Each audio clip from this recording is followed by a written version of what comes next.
sobre tempo? O tempo é realmente democrático, ele passa igual para todos nós. Mas será que nós conseguimos, muitas vezes, perceber a importância de nos atentarmos com relação a ele? Quem vai conversar conosco hoje é uma pessoa que é referência em gestão do tempo e muito admirada e querida por todos nós. Professora Lúcia Helena Galvão. Professora, muito obrigada por conversar conosco. Obrigada, Thaís. É uma honra estar por aqui com vocês. Professora, o tempo, como eu bem falei aqui no início da nossa entrevista, ele passa igual para todos nós, não tem jeito.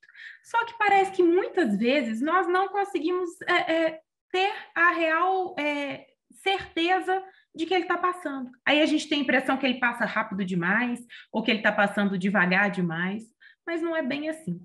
A gente pode conversar e começar ouvindo aqui um pouco da senhora falando sobre o tempo na perspectiva filosófica? Sim. Uma das coisas que é interessante, eu faria uma primeira colocação em relação ao tempo, é que ele é uma energia. Assim como, por exemplo, a energia financeira, mas que tem um diferencial importante, ele não é armazenável. Então, se você não sabe utilizá-lo bem, minuto a minuto, ele se perde. Tempo é sinônimo de vida, e isso é uma equação que a gente teria que ter sempre em mente. Desperdiçar tempo e desperdiçar vida, que é o recurso mais precioso que a gente tem. Outra coisa, dentro daquilo que você estava falando, a gente nem percebe que passou, existe uma dimensão emocional no tempo, que tem a ver com a intensidade do nosso interesse por ele, o quanto colocamos a consciência dentro dele. Sempre uso o exemplo do apaixonado, que fica claro, né? Faltam 10 minutos para o amor da sua vida chegar. Como passa esse tempo? Ele se arrasta. 10 minutos parece que vira uma hora ou mais. Agora, faz 10 minutos que o amor da sua vida chegou. Como passam esses 10 minutos? Parece que voam, a gente nem percebeu, parece que não deu nem um minuto completo. Então, existe uma dimensão psicológica no tempo, que tem a ver com tanto de consciência, com tanto de motivação, com tanto de interesse que colocamos dentro dele. Então, é natural que algumas coisas para a gente pareçam que nem que voaram, e outras parecem que se arrastam bem devagarzinho, não é? Se a gente soubesse interessar-se por tudo que é próprio da vida, a gente desaceleraria o tempo, porque colocaria muito mais coisa lá dentro. Uma das perguntas que a gente faz na filosofia é quantos minutos tem suas horas? Quantas horas tem os seus dias? Quantos dias tem a sua vida? Ou seja, quando você está consciente, o tempo se desdobra e aumenta muito mais. Quando estamos no piloto automático, ele voa e nem vemos ele passar. Às vezes vai um dia, dois, vários, e a gente não fez absolutamente nada e nem é capaz de dizer o que fez durante esses dias, o que eles significaram para a nossa vida. Outro elemento que é interessante, que nós podemos perceber em relação ao tempo, algumas colocações filosóficas, só para a gente começar a abordar, é que o tempo, em geral, ele não simplifica. O tempo é vida, vida não simplifica. Então, o melhor momento para a gente administrar a nossa vida é sempre agora. Eu já dei aula de administração do tempo para adolescentes, e é muito engraçado, que eles me chegam com 15, 16 anos de idade, com a mochilinha nas costas, dizendo, eu não tenho tempo para fazer tal exercício que a professora me recomendou.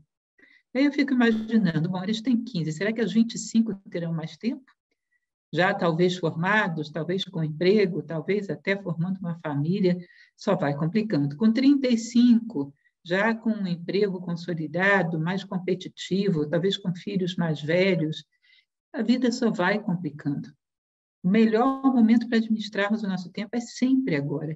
O melhor começo é sempre nesse momento. E outra coisa que também a gente tem que aprender a olhar quando a gente pensa no tempo. Nós achamos que o nosso problema é porque o tempo é pouco, e muitas vezes é, na verdade, mal administrado. É muito parecido, como eu já falei, com o recurso financeiro. A gente conhece aquelas pessoas que ganham X e gastam 2X. Às vezes, X é muito pouco mesmo, mas às vezes acontece um fenômeno de que se ela ganhasse 10X, gastaria 20X, porque ela não sabe se manter dentro de limites. Então, com o tempo é a mesma coisa. Se a gente tivesse um tempo infinito, um dia que não acaba nunca, nós não teríamos provas. É exatamente quando a vida coloca limites que vêm as provas, que nos obrigam a apurar as nossas ferramentas. Mais atenção, mais consciência, mais vontade, mais imaginação. Nós crescemos porque o tempo tem limites. Portanto, saber considerar isso como um privilégio, e não como uma coisa negativa e pesada. Os limites obrigam a gente a se desenvolver. Esses são apenas alguns aspectos para levar em consideração em relação ao tempo. Como bem a senhora colocou aqui neste início, desperdiçar o tempo é desperdiçar a vida.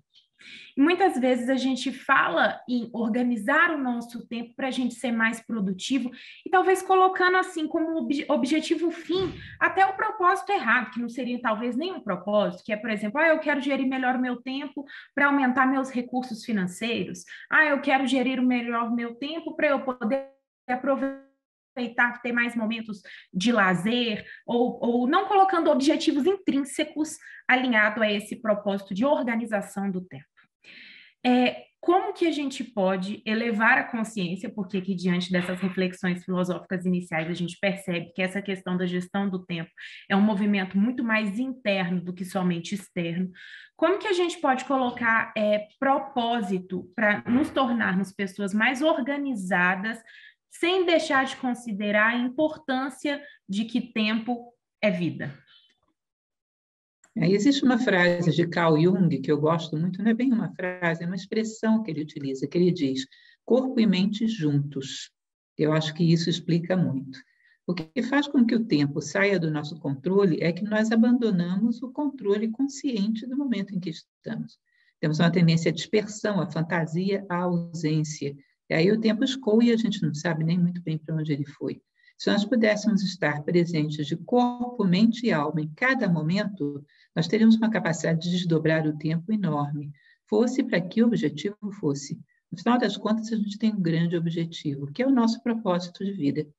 Sempre que ensino a administração do tempo, eu ensino junto planejamento do tempo. E planejamento é uma coisa curiosa, porque a gente começa por um grande círculo, que é o círculo da vida como um todo, onde eu quero chegar com tudo isso, do ponto de vista social, familiar, do ponto de vista profissional, financeiro, do ponto de vista intelectual, do ponto de vista emocional, psicológico, espiritual. Ou seja, onde eu quero chegar nos 4 grandes setores da minha vida, na minha vida como um todo. Aí você faz um grande círculo, que é o círculo do teu propósito geral. Dentro disso, você encaixa o círculo da década, depois o círculo do ano, depois o círculo do dia atual, que aí você vai ter planejamentos que se encaixam uns dentro dos outros. Porque quando você faz um planejamento de um ano, sem ter um planejamento da vida, corre o risco do seu planejamento desse ano chocar com o do ano que vem. E ao invés de somarem, subtraírem um do outro. Então, ter um propósito de vida claro, saber onde queremos chegar com tudo isso, vai se manter com corpo, mente e espírito presente em cada cena da vida. Assim, nós desdobramos o tempo. Quando a gente para recordar tudo que já vivemos na vida, e já foi feito esse exercício. Uma ocasião, uma universidade americana chamou um grupo de 30 pessoas e avisou antes, que era para elas contarem tudo que lembravam da sua vida. Ou seja, elas tiveram um tempo hábil de aproximadamente uma semana para lembrar, para olhar fotografias, para conversar com os parentes. E depois tinham que contar tudo que lembravam na sua vida. Bom, pessoas numa faixa entre 30 e 40 anos de idade, aquelas de excepcional memória, levaram cerca de 8 horas para contar todas as lembranças que tinham na sua vida. Agora, imagina você, em 30 a 40 anos, sei lá, uma média, digamos, de 35 anos de idade, 8 horas para contar. Essas 8 horas foi o tempo que a gente conseguiu estar de corpo, mente e alma presentes na vida, aquilo que a gente conseguiu realmente atesourar. Quanto mais a gente vive com a atenção, com a consciência presente, mais a gente desdobra o nosso tempo, mais a gente preenche, mais toma posse dele. E isso é um elemento fundamental. Até a ISO 9000 costuma falar sobre isso, né? Ação local com visão global. Onde eu quero chegar na minha vida como um todo, enquadrando esse momento dentro da minha vida, procurando dar o melhor de mim em cada passo, estar presente plenamente em cada momento, em cada passo da minha trajetória. Professora, e aí, quando a senhora faz essas colocações de estar presente, corpo, mente, espírito, acho que eu vou fazer essa próxima pergunta com 2 ganchos. Primeiro, o poder dos hábitos para que a gente possa estar presente de corpo, mente, espírito. E aí, a dualidade da pergunta. O poder do hábito, né, que coloca a gente em estado de presença, eu acredito que a senhora vai falar um pouquinho disso para a gente. E o do outro lado, os tempos líquidos, de hoje que a gente vive e com tantas distrações, principalmente com relação à tecnologia, trabalho remoto, essa perda da vivência humana que é tão importante. E aí, professor, uma pergunta dual: o hábito e os tempos que a gente vive, como que a gente pode trabalhar isso? A questão do hábito, o hábito em si ele nasce para facilitar o uso do nosso tempo. É aquilo que a gente chama de torres de tempo. Por exemplo, eu tenho o hábito de caminhar, eu não preciso ficar olhando cada movimento da minha perna, do meu corpo, isso já está incorporado como um hábito. Isso me permite, enquanto eu caminho, pensar no meu planejamento do dia, pensar nas pessoas à minha volta, ou seja, construir uma torre de tempo a partir desse hábito positivo adquirido conscientemente. Dirigir, por exemplo. Tem uma série de hábitos que você maneja ali aqueles instrumentos já com uma mecanicidade que te desdobra tempo que você pode estar também pensando na sua rotina diária, pensando no que você pretende realizar no dia de hoje, e isso vai desdobrar o tempo. Agora, a questão é quando a gente não tem controle sobre os hábitos e cai numa mecanicidade de hábitos negativos. Quando você adquire conscientemente um hábito, você tem um controle maior sobre ele. Quando adquire pelas frestas da desatenção, às vezes ele tem poder sobre você. O hábito de se distrair cada vez que uma coisa te parece monótona. Ao invés de procurar se interessar por aquilo e quebrar essa monotonia, você simplesmente dispersa, distrai. E isso é um hábito que normalmente a gente não está consciente quando adquire. E depois ele sai travando a nossa vida e roubando o nosso tempo. Nós deveríamos poder fazer uma checada nos nossos hábitos e ver quais são aqueles que constroem torres de tempo, quais são os positivos e quais são os negativos que nos roubam a atenção. A dispersão é um hábito, e um péssimo hábito, que a gente deveria saber constatar e trabalhar para corrigi-la. Está sempre, de vez em quando, 3, 4 vezes por dia, parando a cena e perguntando: onde está a minha consciência agora? Ela deveria estar exatamente naquilo que eu estou fazendo.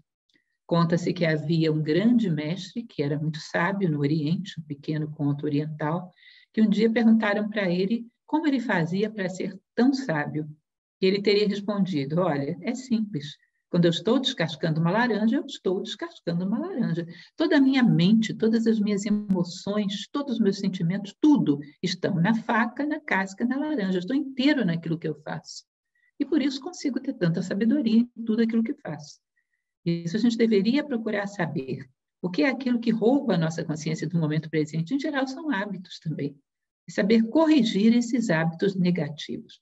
Seja o hábito, como qualquer outro fenômeno psicológico, pode ser positivo e pode ser negativo. Os negativos têm que ser corrigidos. Reitero, dispersão é mau hábito, tem que corrigir. E o outro que você falava sobre os tempos líquidos, eu acredito muito que os tempos se tornaram líquidos porque o homem se tornou poroso. E através desse homem poroso, o tempo líquido escorre. Porque, na verdade, as distrações podem ser muitas, mas se o homem ama aquilo que faz, ele tem a capacidade de administrar todas essas informações que vêm para ele, hierarquizando e dando a cada coisa o seu lugar. Agora, quando ele está desinteressado naquilo que ele faz, ele vai dispersar, tendo muito ou pouco apelo à sua volta.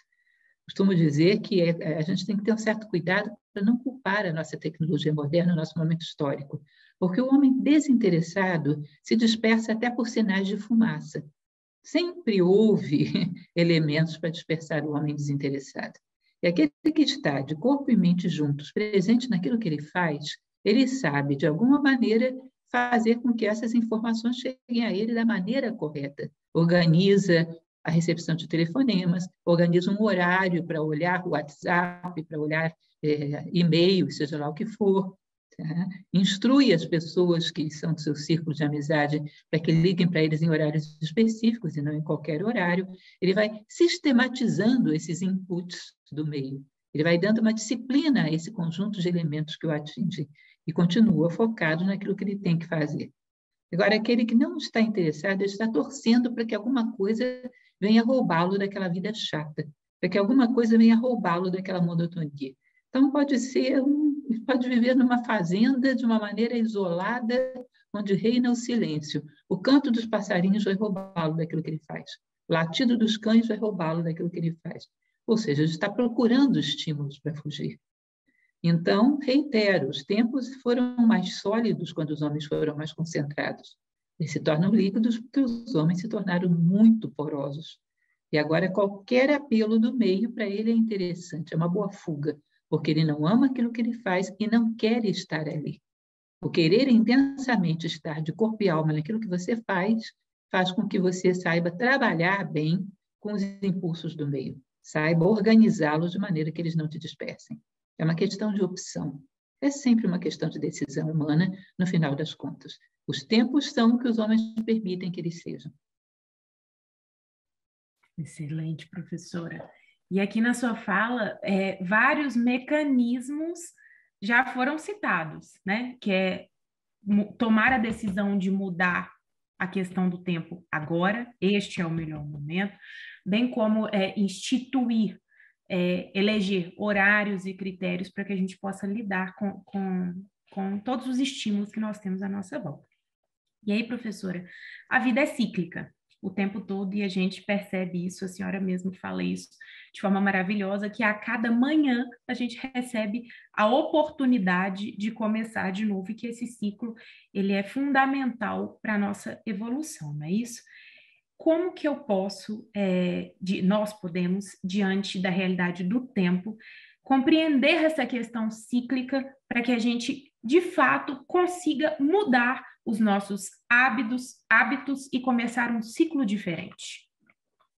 É interessante porque estamos próximos do solstício de inverno, que é um ciclo da natureza muito importante, no dia 21 de junho, e no passado houve um interesse muito grande por conhecer os ciclos da vida, para que você pudesse, ao invés de brigar com eles, harmonizar-se com eles.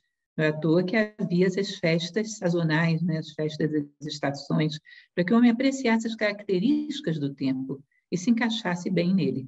Por exemplo, se eu tenho um livro de 365 páginas para ler em um ano, como é que eu vou organizar essa leitura? Não é o óbvio, não é uma página por dia. Eu tenho que conhecer o meu ciclo de ano. Digamos que eu tenho filhos pequenos, tem um mês onde eles estão de férias, portanto, estão dentro de casa, demandam muito mais atenção. Nessa época, talvez eu tenha que ler só um parágrafo por dia. E outras épocas que são muito tranquilas, os filhos estão estudando, o trabalho flui, talvez em algum mês do ano, de uma maneira mais tranquila. Aí eu posso ler 2, 3 páginas por dia. Ou seja, adequar uma tarefa ao tempo considera os cumes e os vales do tempo e dá a cada um aquilo que lhe corresponde, que é o princípio da organização. Se eu tenho que organizar um trabalho durante um dia, não é uma cota igual por hora do meu dia, não funciona assim. Tem momentos, por exemplo, que são extremamente improdutivos, logo depois do almoço, por exemplo. O ideal seria que você pudesse tirar uma meia hora de sono, porque é um tempo que baixa muito a tua atenção mental. Se não pode, que faça um trabalho que exige pouco da mente e muito do corpo. E aí você vai dar conta de fazer, porque a energia mental é muito roubada nesse momento. Saber quais são as horas onde você tem o melhor período de atenção para a maioria da humanidade, para a grande maioria, são as primeiras horas da manhã. Saber colocar aí aquilo que é mais difícil, aquilo que é novo, aquilo que apresenta para você alguma dificuldade. Deixar as coisas mais fáceis, as coisas que você já conhece, as coisas que gosta, para as últimas horas da jornada do dia. Porque aí você está cansado, mas como você gosta, como já conhece, é muito mais fácil de fazer.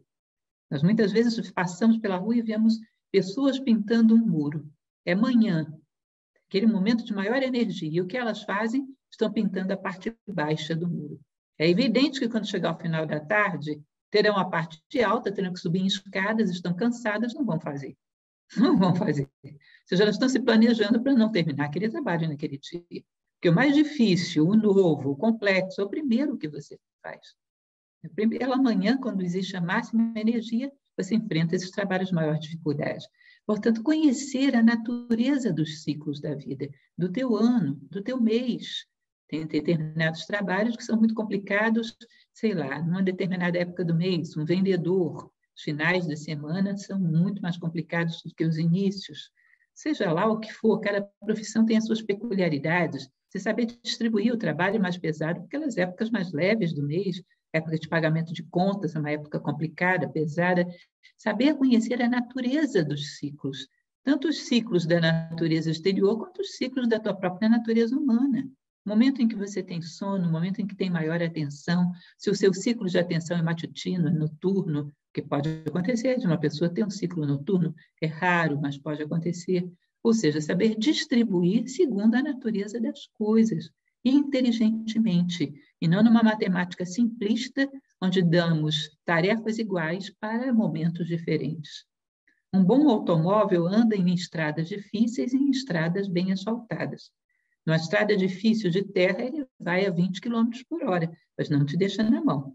Numa estrada bem asfaltada, ele pode ir a 80 km tranquilamente. Porque ele é um bom carro, que ele se adapta às condições da estrada e em nenhuma das duas ele te deixa na mão. Assim é que nós fazemos para cruzarmos o nosso tempo. Estradas mais difíceis eu diminuo o ritmo, mas não me detenho. Estradas mais fáceis eu aumento a velocidade. Tá? Então, conhecer as condições da estrada pela qual rolará a nossa vida e adequar-se a ela. Isso é inteligente e faz com que a gente não se detenha nunca. Professora, e aí, nós estamos vivendo uma nova realidade pós-pandemia com relação aos nossos trabalhos.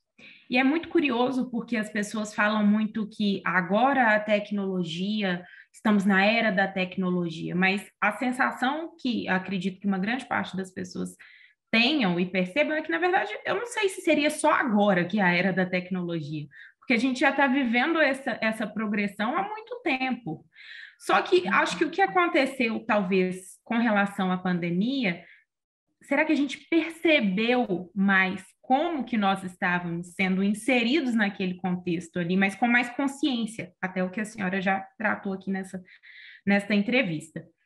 Com relação, professora, a esse trabalho remoto, a gente sabe que perde muito, porque perde a convivência humana, que é algo fundamental para poder aprimorar a nossa existência, perceber onde estão as nossas falhas, os nossos acertos e onde a gente se complementa e se ajuda.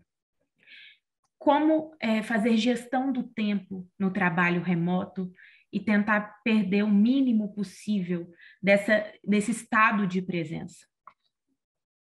São situações que exigem muita inteligência, e para isso você tem que estar consciente, procurando a cada minuto a melhor solução. Não existe uma receita de bolo. Realmente o que você falou é um fato. Por um lado, você tem no trabalho remoto a economia do tempo, você não se desloca. Você vai do quarto para uma salinha, do quarto para um escritório e já está trabalhando. Você seleciona um lugar da sua casa, que vai ser seu local de trabalho, e pronto. Você está sempre ali, bem do ladinho, portanto, isso é uma ganha de tempo, é um ganho de tempo. Porém, existe um outro elemento que, como foi muito bem ressaltado, é o fato de que você limita a convivência humana. E essa limitação da convivência humana tem o seu preço também. Tem o seu preço em termos de tempo, que ela nos gera um estado emocional não muito agradável. Vai gerar solidão, às vezes uma certa angústia. Saber lidar com essa nova forma de interação social é também um aprendizado. Sem contar um outro elemento importante nas relações de trabalho, que é o fato de que a presença do outro estimula a nossa imaginação. A presença do outro promove mais criatividade. Juntos, em geral, nos estimulamos mutuamente e conseguimos atingir patamares maiores do que sozinhos. Há que criar métodos, fórmulas, que isso tem que ser criado com muita criatividade, para que a solidão do trabalho remoto não gere o isolamento, porque no isolamento tendemos a não ser muito criativos. Existem empresas a nível internacional, por exemplo, no Vale do Silício, que reverteram parte do trabalho remoto exatamente por isso. Perceberam que o nível de criatividade decaiu. Há que encontrar soluções, porque a presença dos outros seres humanos nos estimula a sermos cada vez melhores, com certeza. A colaboração, a troca de ideias nos estimula a crescermos todos nós. Portanto, há que buscar uma solução mista, intermediária, onde esse isolamento não se converta num bloqueio para a nossa criatividade e num fator também de tristeza, de até a depressão, dependendo do quadro. E outro elemento que eu acho bastante importante, Thaís, nesse quadro, é o fato de que a sociedade se torna ainda mais competitiva. De repente, eu estou no trabalho remoto, esse posto de trabalho onde eu estou aqui pode ser disputado por qualquer pessoa em qualquer lugar do globo. Porque qualquer um agora pode fazer a mesma coisa que eu, basta que tenha dentro de casa uma mesa com um computador.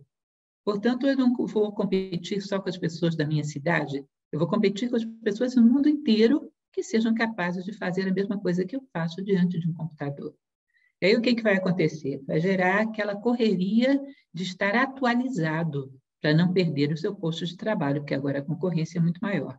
A correria de estar atualizado, dependendo do nível, pode invadir grande parte do nosso tempo livre. E lá vai embora a nossa vida familiar, lá vai embora o nosso tempo de lazer, o nosso tempo de descanso, pela febre de estar cada vez mais atualizado, porque agora estou competindo com o mundo inteiro. Isso é uma coisa que também tem que se ter cuidado, porque hoje é a febre. A palavra da moda é a atualização.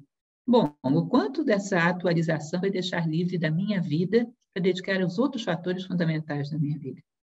Quanto isso vai virar uma febre, uma correria, onde todo mundo tem que estar correndo para ver quem atualiza mais rápido para garantir o seu posto de trabalho? Qual vai ser o limite lógico e sensato para administrarmos isso? Cada um tem que pensar o preço que vale a pena pagar.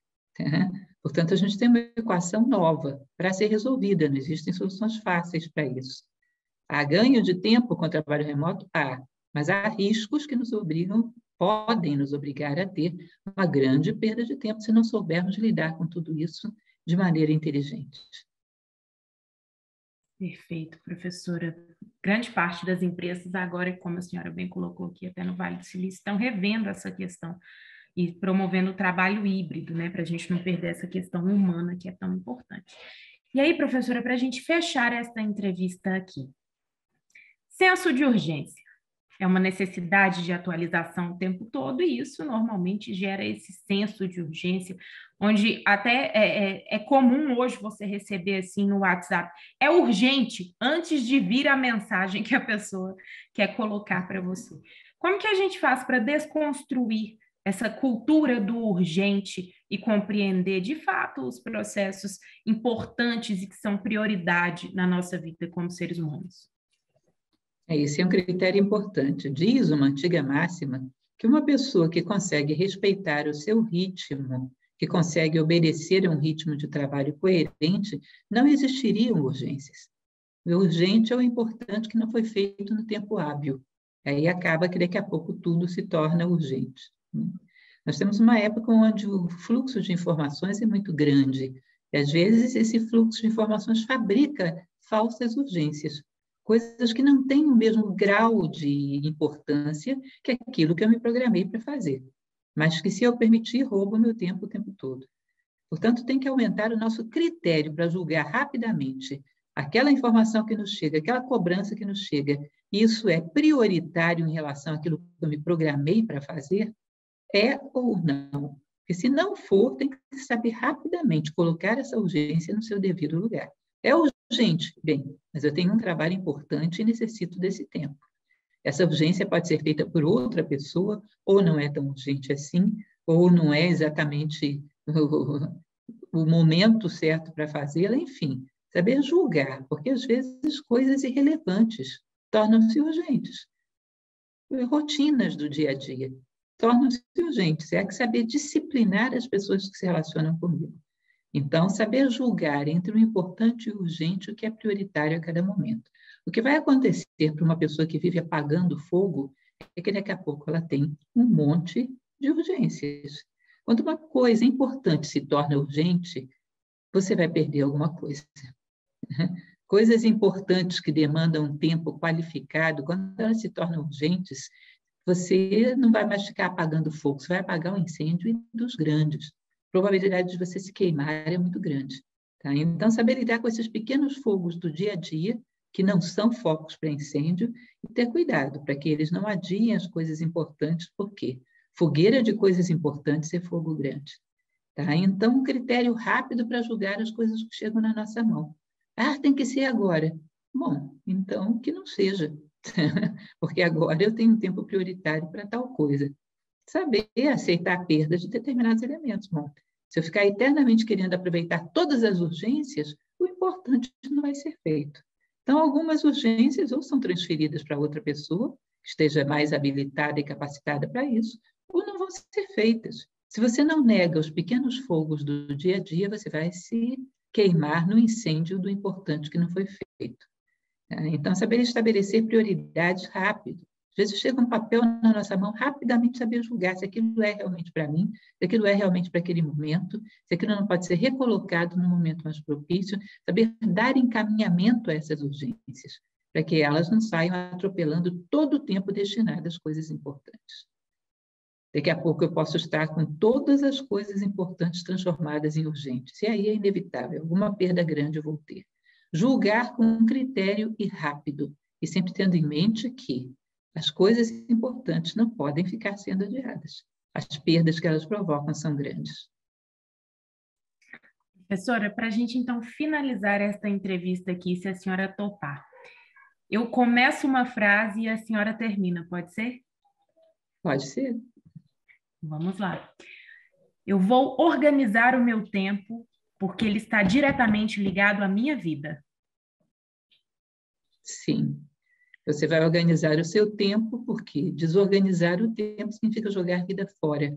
E nós, nenhum de nós, gostaria de jogar a nossa vida fora. Quando olhamos para trás o tempo que passou, nós temos muito menos do que gostaríamos atesourado.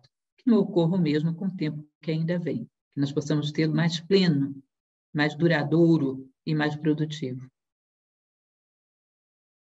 Maravilhosa. Muito obrigada, professora Lúcia. Eu é que agradeço a oportunidade e espero que esse pequeno tempo de reflexão seja capaz de desdobrar um pouco o tempo de vocês.